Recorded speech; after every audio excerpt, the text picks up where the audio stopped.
হাই friends, আজি মই ৰহি বা সাজ কেনেকৈ বনাই সেইটো আজি মোৰ নিজা ষ্টাইলত আপোনালোকক দেখুৱাই আছোঁ। বলক যাওঁ মোৰ ভিডিঅ'টোৰ ওচৰলৈ। মই কেনেকৈ সাজ বনাওঁ আপোনালোকে আজি চাই লওক। প্ৰথমতে মই ভাতকেইটা সিজাই লৈছোঁ। সিজাই লৈ উঠি সেই গৰম ভাতখিনি মই এনেকৈ এখন বস্তাত মেলি লৈ চাফা কৰি বস্তাখন মেলি লৈ তাত মই ভাতকেইটা এনেকৈ মেলি দিছোঁ যাতে ঠাণ্ডা হয় সোনকালে। কাৰণ কিয় গৰম ভাতত এইটো বস্তু বনাব নোৱাৰি। ভাতটো প্ৰথমতে ঠাণ্ডা কৰি ল'ব লাগিব। ঠাণ্ডা কৰাৰ পিছতহে আমি এইটো বস্তু প্ৰিপেৰেশ্যনৰ কাৰণে আগবঢ়াব পাৰিম। গতিকে এনেকৈ মই বস্তা এটাত মেলি দিছোঁ আৰু ওপৰত ফেনখন চলাই ৰাখিছোঁ যাতে সোনকালে ঠাণ্ডা হয়। বৰ্তমান অলপ সময় দেৰি হ'ল মোৰ ঠাণ্ডা হোৱাৰ কাৰণে, আৰু এতিয়া ঠাণ্ডা হ'বলৈ লৈছে। এইটো যেতিয়া ঠাণ্ডা হৈ যাব তেতিয়া মই ইয়াত মেডিচিন আছে, সেই মেডিচিনটো মই ইয়াত ইউজ কৰিম। এতিয়া আমাৰ ভাতটো ঠাণ্ডা হৈ গ'ল। এতিয়া তাৰমানে কি হ'ল, এই দুটা লাড়ু দেখিছে নাই আপোনালোকে, এই দুটা লাড়ুক এতিয়া মই কি কৰিম, ইয়াক গুড়ি কৰিম। আৰু এইটো বজাৰত পোৱা যায় কিনিবলৈ, মানে লোকেল বজাৰত, আমাৰ গাঁৱলীয়া যিবিলাক বজাৰ আছে এইবিলাক বজাৰত এই লাড়ুটো পোৱা যায়। গতিকে এই লাড়ুটো এতিয়া মই কি কৰিম, খুন্দিম, গুড়া কৰিম। এইটো গিলাচ লাড়ু দিছোঁ ইয়াত। আৰু মোৰ খুন্দনাটো চাই আপোনালোকে নাহাঁহিব, কাৰণ মোৰ খুন্দনাটো নিজে বনাই লোৱা।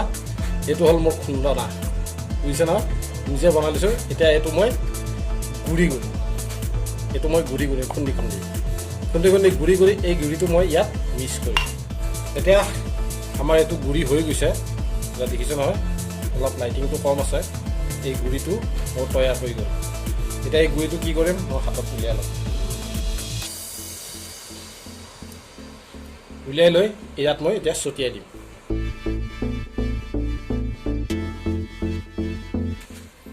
এতিয়া মই ইয়াত সম্পূৰ্ণকৈ ছটিয়াই দিয়া হ'ল।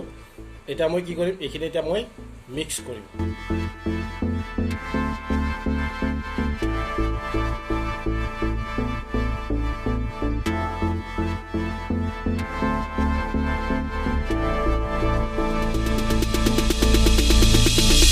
এই বটলটো সম্পূৰ্ণ শুকাই গৈছে।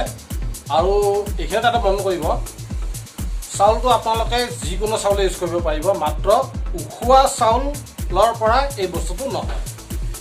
গতিকে যি চাউল ব্যৱহাৰ কৰিব, আউলা চাউল ব্যৱহাৰ কৰিব। এইখিনিতে কথা আৰু এটা, বৰা চাউলৰ দাঁত মস্ত হয়, বুজিছানে, মিঠা হয়। বৰা চাউলৰ বৰ ধুনীয়া হয়। গতিকে আপোনালোকে পাৰিলে বৰা চাউলটো ইউজ কৰিব।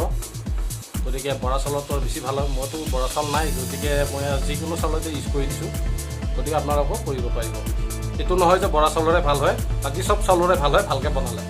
ঠিক আছে, এতিয়া আহক ষ্ট'ৰ কেনেকৈ কৰোঁ এতিয়া মই আপোনালোকক দেখুৱাই আছোঁ।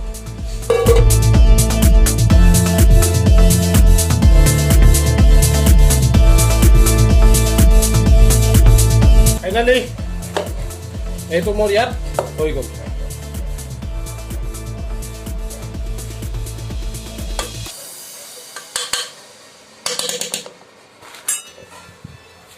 এতিয়া মই ঢাকনখন মাৰি দিম। এনেকৈ মাৰি দিয়াৰ পিছত এনেকুৱা এখন মই পলিথিন লৈছোঁ।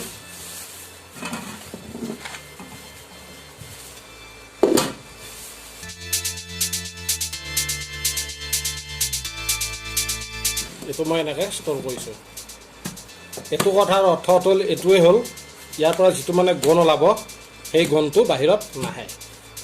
ইয়াক মই এনেকৈ থৈ দিম কমেও 7 দিন 5 দিন। গৰম বেছি হ'লে তাৰমানে 5 দিনতে হয়, কিন্তু অলপমান বতৰটো আমাৰ ইয়াত অলপমান ডাৱৰীয়া হৈ আছে, যিহেতু ঠাণ্ডা হৈ আছে, সেইকাৰণে ইয়াত মই থৈ দিম 7 দিন। 7 দিন পিছত মই উলিয়াই আপোনালোকক দেখুৱাই আছোঁ।